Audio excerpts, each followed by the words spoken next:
Man, we got a lot of people in here. Let's get E Rose. Let's get E Rose in here. E Rose. And then we'll get California Jones. E Rose, are you good over there? Yes, I'm doing great. How are you doing tonight, Tariq? I'm good, E Rose. What's on your mind, dear? Well, I just want to ask you a question. I want to ask your opinion on something. Yeah. It's a new school year. My son is in the first grade. Yeah. He goes to, predominantly black school in our neighborhood. So, got to meet the teachers today, and one of the teachers was a white Oh, man, Lord. a white man Lord. in a dress, in a pink rainbow Oh, tutu. And shit. and it bothered me. I'm like, no, no, no, no, no. And I'm like, don't nobody see what's going on. It didn't even look like a woman. It looked like a man with the wig on and a pink tutu and a dress. And I think I'm gonna take my son out that school because I don't feel Man, comfortable with that person. And I was like, how I said, because the question I did ask, I was like, let me make sure what grade he's teaching.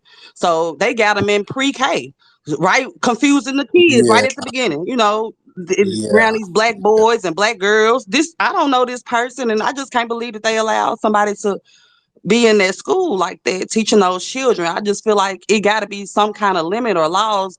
You if you want to do that on your own time, but if you're a man, you come to school as a man. I don't know, I just want to know your What opinion, what state are you you think. what yeah, what state are you in, I'm in dear? Memphis, Tennessee. Man, oh, so yeah, they're doing it out in California heavy too.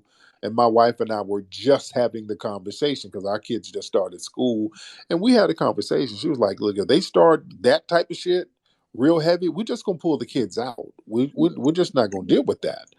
It's a little harder doing the homeschool or whatever, and we might have to put them in private school. But that we're just not going to let that go down. We're not going to let them indoctrinate our children with propaganda. That's propaganda, and that's grooming.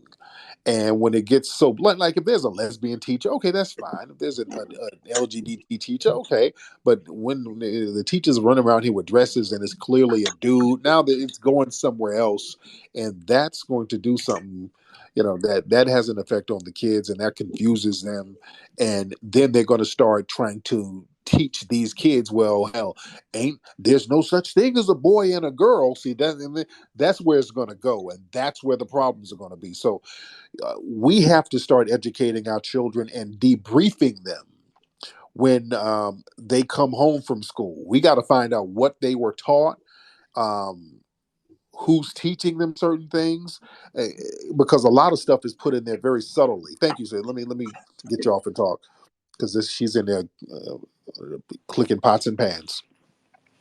But let me tell you something. Especially out here, they do it. Well, well in California. I'm in New York right now visiting, but they'll do a lot of stuff in a very subtle way. They'll try to do stuff in a way that's real subtle and try to put stuff past you. Like they took our children on a field trip. They took them to I forgot the Gettys. I forgot, but kids love field trips. My kids get very excited about field trips from school, and they took them to the Cinderella play. I want to say it was at the Getty Center. I forgot where it was exactly. I want to say the Getty Center, but I might be wrong. But it was the Cinderella play. They took them to a play, and I'm like, okay, the kids went and they had a good time. But I said, well, my lady was looking at the program, the Cinderella play program, and the fairy godmother was a male actor playing the fairy godmother. She's like, what the hell? Like Bob Jenkins as the fairy godmother. What the fuck? I said, oh. So we got to watch little stuff like that. See, we got to watch everything. They'll make some seem very innocent, like, hey, we're going to take the kids to go see Cinderella. And you don't think nothing of it. Now, they take your kid to see Cinderella. They're not telling you that they're going to have dudes playing Cinderella. You see, you got to ask questions. You got to ask questions about every little thing. These people are very insidious about what they're doing. They're trying to groom these kids, especially black kids. Now, the sister said, Her kid goes to a predominantly black school, and they gonna go send the white trans teacher right to the black neighborhood, right to do the indoctrinating, right in the black neighborhood to teach those black kids about non-procreative sex. I want y'all to understand that the name of the game is to teach these kids how to engage in sexual practices where you cannot procreate. They want to take it right to black kids. There was a class taught at our museum today. My assistant Shannon did a tour, and there was a class brought in, and these were older students, and it was about 30 kids in there today. Beautiful thing, beautiful thing. And there was an artifact, a couple of artifacts in there that the kids were asking about, and luckily they're older. And when I get back to LA, I want to show you what I'm talking about. I got these ashtrays that were very popular around the Jim Crow era, and this kind of threw the kids off a little bit.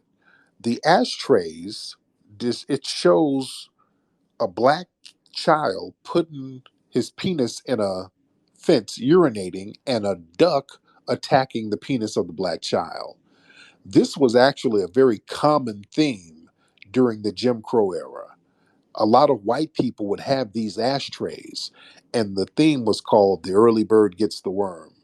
So white people would have these ashtrays in their homes of a black kid trying to take a pee in a fence, and the black kid's getting attacked by a duck. His genitals is getting attacked, and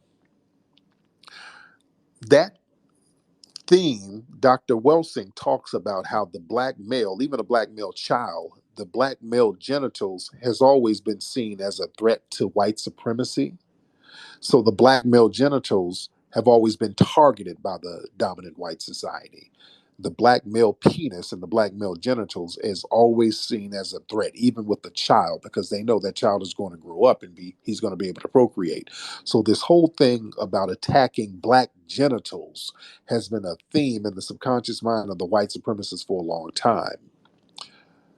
Attacking our reproduction and our reproductive organs.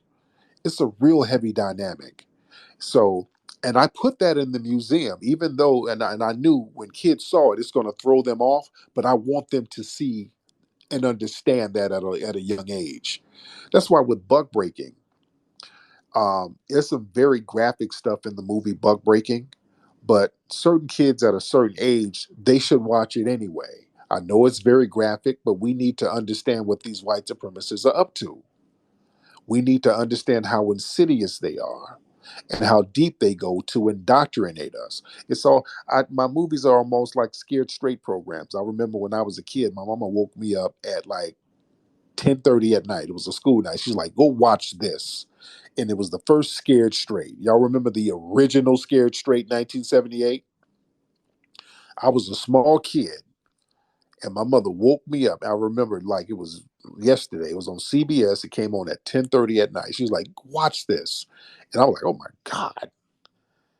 I'm like, damn, let me not fuck up. Because the original Scared Straight, you had some real OG niggas in there. The Scared Straight that they got now, the modern ones, those are okay. But because some of those kids, they know that the dudes ain't gonna do anything to them. A lot of the kids know it's all cap. But the original Scared Straight, if you have not seen that, that's some gangster shit. Because you had some straight up and down killers in there. The dudes in jail now, you got dudes in there for weed charges or whatever. You got dudes in jail for some bullshit. But in 1978, the original Scared Straight, them niggas were in there. They had murdered a whole gang of people. So those dudes were the real deal. And they put them in the room with the kids, and there were no cops in there. So it was just the inmates and the kids. And them kids when they're about to shit on themselves. What's going on, brother? It What's up, was bro? How are you, I was sir? waiting on you to let me speak, man. But since we start talking about jail, I was gonna jump in, man. Go ahead, That's brother. when I first ran into you. Was in jail, man. I did a little bit of time, and somebody sent me that Art of Mackin book, and I didn't read those type of books like the Eric Jerome Dickey and all that type of like the I think it was Terry Woods, and she had all those type of books. So I didn't really read the Yeah. negative books like that. But your book I read because you had some real game in Yes. there that applied to, things other than the streets. But Yes. Yes. yeah, I've been listening to you, man, since I got out. I got out in 2018, man. Hit the ground running and shit. Now, how long were you in? 12 years. Damn, Yeah, brother. I was in there for a What they minute get? What they get you for on? What were you in there armed for? robberies. Oh, Yeah, just damn. in Did somebody 2006. get You said, killed? well, I'm glad you're making that hip hop documentary because you said, was somebody killed? Nah, Yeah, for nah. they gave you 12 years. Yeah, it was I'm in California, brother. It was a string of armed robberies, and they ended up banging me for it. Oh, Yeah, so wow. yeah, but I'm out now. But yeah, that's when I ran into Good, you, was that good. Art of Mackin book, and then I came out and I Yes, seen you sir. was, we all know about the hidden colors and everything, but I seen kind of No like the doubt. pivot you've been on. My big thing is Oh yeah. a lot of brothers now are talking politics, but ain't nobody getting into politics. I just decided to run. You feel me? I'm in here in San Diego, so I decided to throw my name in the hat. Now I'm running for city council. I've always wondered, like, why don't we got, we always complain about these dudes, and I'm a Republican, bro. You feel me? And I hear a lot of the shit you Yeah. be getting on these Republicans, and a lot of it is rightfully so. But I'm like, why ain't nobody running, bro? Like, we got the money, we got the platforms. Ain't nobody running. We just constantly talking about people, and every time we get a nigga up there, we shout him down. We got niggas thinking Ice Cube is a Uncle Tom or something now because he sat down with Trump. So I'm like, why ain't nobody like, I just don't see. I see a lot of criticizing, but I don't see nobody like putting forth no political plan. Now we all ain't politicians Right. though, but I don't see nobody putting Right. forth no political plan, bro. Right. And you know what? And with Ice Cube, a lot of the criticism coming towards him, that's coming from the Democrats because they feel like Ice Cube is, he's kind of talking the language of the grassroots to a certain degree, saying, hey, the Democrats need to do something. So they got a lot of these Democratic operatives attacking Ice Cube. But we're supporting brothers like Greg Marcel Dixon and other people. When we see people who are running and talking our language, we'll support them. So we need more of that. And the thing is, when a lot of black people run for office, when the big checks start getting dangled in front of their faces, they start talking, like the dominant society. So we need some of these people. If we support them, we need them to stay on point. But we do need to support more black politicians. But it's a circular thing. They need to speak on our agenda. Let's get Sheena in here. Sheena, Hey, what does it do? Hey, hey, Tariq. how are you, Miss Sheena? Oh, I'm blessed. I'm doing great. You take it one day at a time and you just continue to grow and elevate. That's how I live life. But Now, it's what's nice to meet you. nice to meet you, hmm dear. Right now, you in Milwaukee? Yes, I am. Representing the Milwaukee Bucks and in between the Green Bay Packers, but I'm not a sports person. Yes, sir. Yeah, I just was listening. This is my first time kind of just vibing with your space. Just pulled in to listen. I just real briefly a shout out to you, California. Yeah. I don't know everybody's name up in here, but California Jones. Just what you mentioned, just kind of stepping outside the box, and I'm running for this position and your local, that part, the local things, the small things, who runs your schools, who runs all the courthouse, all that little stuff. That's what makes the difference for Yes, me. ma'am. Yep. Yes.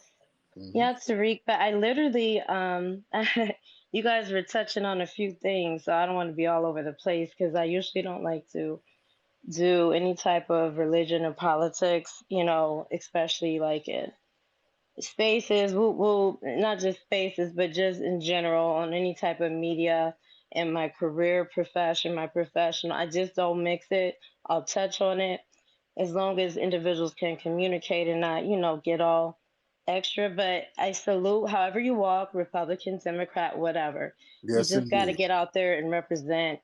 Yes, indeed. Thank you, dear. I had to land your plane, ma'am. There you go. All right, I feel you, Sheena. Sheena's one of the women. You hit it, and she won't leave the house. All right.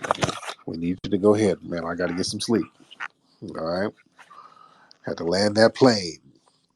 She's one of them women. You get a booty call, and then she want to sit up all night and talk about her feelings. No, sweetie, that was some good pussy, but I got to go to sleep. You got to bounce. Let me call your Uber to get you on up out of here. All right. Don't you hate that? Women, y'all better learn some bounce etiquette. You know, when a nigga smash, we don't want to hear about some of your business ideas. What I'm thinking about starting a necktie business, and I'm gonna sell my own bonnets. Yeah, I sew bonnets, and I'm gonna sell them at a kiosk at the mall. I'm just trying to get the money together, and I'm like, girl, if you don't stop dry begging and get the hell on up out of here, that was some good pussy, but you need to go. Don't be in here dry begging. Yeah. Yeah. Cut the dry begging out and let's get in that Uber. I don't want to hear about your business opportunities. You know, watch out for the dry bag. You know, the pussy wasn't that good. Yes, indeed. Should I get one more? Damn, it's 2 o'clock in the morning out here in New York. I'm still on LA time, and I forget it's hella late out here in New York, and I got to get up early. So you know what? Let me get ready to shut. There's a lot of folks in here. Shout out to everybody in here. Shout out to Sheena. Much love to Sheena. Um, Boy, it's a lot of y'all in here tonight, man. It's it's very late out here in New York, and I got to get up early because we are filming. What's up, brother McCall? I see you down there, brother. But yeah, my New York cats, black-owned car service, man. Y'all hit me up, man. Hit me up, man. If you're black-owned car service, you available? We'd like to hire you because we got a lot of people that we're picking up and dropping off, and we'd like to work with you. Black owned car service. Y'all hit me up. My email is info@tariq.la. Info@tariq.la. We got Nikki the God wanted to say something. Nikki, hop on there and see what Sister Nikki wanted to say. See, I just wanted to bring to your attention that Tommy Sotomayor is in the space right now. I'll drop back down. Oh, Lord. Well, thank you, dear. What up, everybody? What's up, Crispy? Where are you at, Crispy? Is Crispy in here? Where's Crispy? What up, everybody? Crispy, you okay? I see you down there, Crispy. Hey, brother. Everybody say what's up to Crispy. I hope you're all right, brother. And Crispy, I know you've been trying to get me to say stuff to you to get a rebrand because I didn't mean to mess your career up, brother. I didn't mean to do that. This brother's still mad after a decade. And it's, hey, man, it's just how warfare goes. I wish the best for you, brother. I really do, Crispy. I wish the best. But my man was down bad. That's why I let up off you. You got so down bad. I just let up off you, man. It got kind of sad. You doing old nigga porn. I'm like, this is pathetic. I this nigga's doing middle-aged nigga porn. I said, oh my God, what have I done to this nigga? This nigga had an OnlyFans with gray dick hair out here, down bad, doing old nigga pornography. I said, this is not it. This ain't it. You know, this I can't keep going in on somebody who's doing old nigga porn to make a living. I didn't mean to mess you up like that, brother. My bad. I really didn't. I just like when I'm roasting people, I don't like to be no bully. You know, I ain't gonna be no bully on nobody. Yeah, so I do let up on certain folks, and plus with the crispy puppet, it got the crispy puppet became too popular, and then kids started getting into it. So then that's why I haven't really done the crispy puppet thing like I used to, because way too many kids started getting into the crispy puppet, and they didn't even know the origin of it. Just they just thought the puppet was funny, and the puppet is not for children. It's an adult thing. And like they don't understand. There's a real nigga in real life who acts like that. The kids don't know that. So I'll do lectures, and kids be coming up to me like, "What the fuck is up, everybody? Shut up, funky bitch, everybody." I'm like, "Oh God, man, I can't have kids coming up talking like this." There was kids with birthday cakes with crispy on it. It just became too much. And I want to set a good example. So that's why I kind of let up off of them.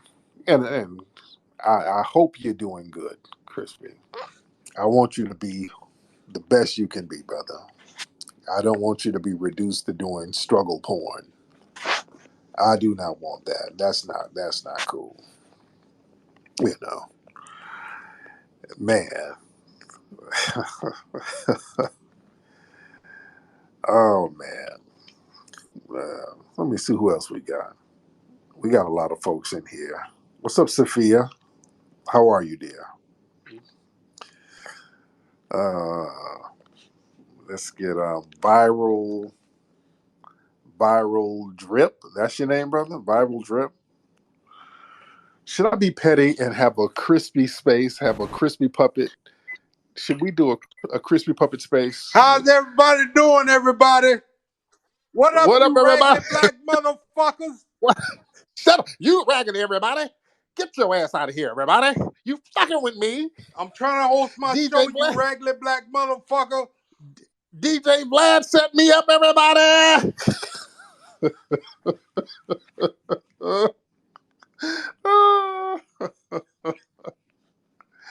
uh, should we just be petty for one day and do a crispy Twitter space where he's giving advice? Should we be petty, or should we just let go and let God? Because dude, my mind is so damn deprived. I was thinking about doing a crispy puppet porno tape. I said I can't do that. I think that might be illegal. I started thinking about the legalities of it. I was gonna have the crispy puppet naked with ashy knees, like I was gonna have the crispy, and I said, no, that might. If I put that on YouTube, I'm gonna get a strike. I said I can't do that. Some of the stuff I just can't do. Like the real crispy is doing shit that I just can't even do a parody of no more. It's some of the stuff I just can't do a parody of. Like the porn shit, I can't. I was thinking about it, but it's I can't do it. This nigga just went to a dark space that I can't even fuck with, dude. Man. But y'all need to go look at some of the old Crispy episodes. They are very funny. Go to Crispy Puppet on YouTube. Go to Crispy Puppet if y'all have not seen the Crispy Puppet show. Go to my YouTube show. Well, the Crispy Puppet. Go to Crispy Puppet, and it's some funny shit, dude. It's over a decade, man. That's been over a decade ago.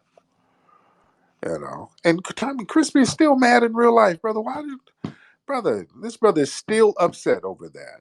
And brother, I am not mad at you, bro. Chris, I'm not mad at you, man. I want you to be good. Don't be mad though. Then come on, man. Just charge that to the game, man. You got roasted. Shit. It happens. This nigga still holding a grudge for after a decade. This nigga did me dirty, everybody. Look at what you did to me, everybody. You fucked up my career, everybody. I'm naked with strippers, everybody. I done paid some strippers. I gotta get OnlyFans content, everybody. The rent is due, everybody.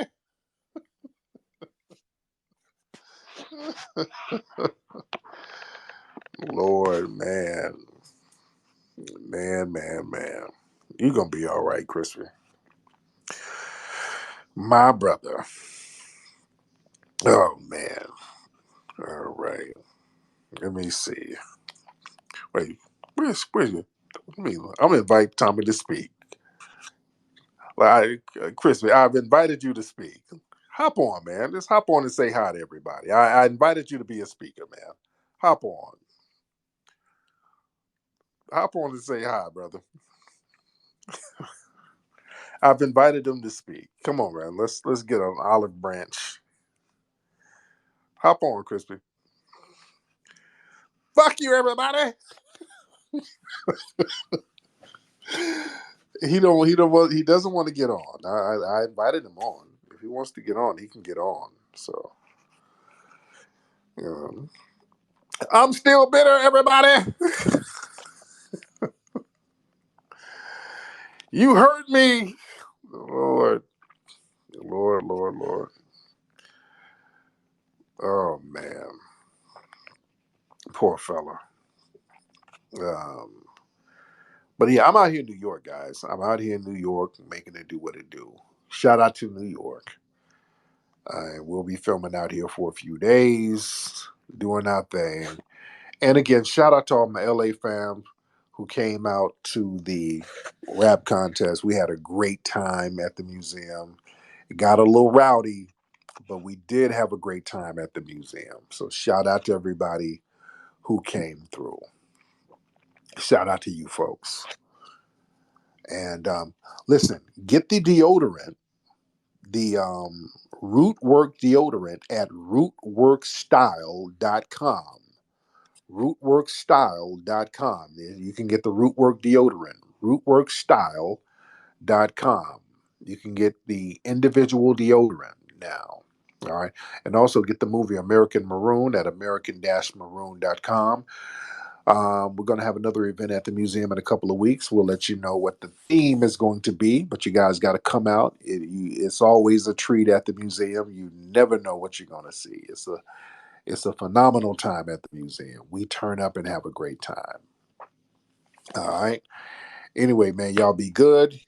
Puppy Akute and Lala Vuve to the family. And Crispy, I'm out of here, everybody.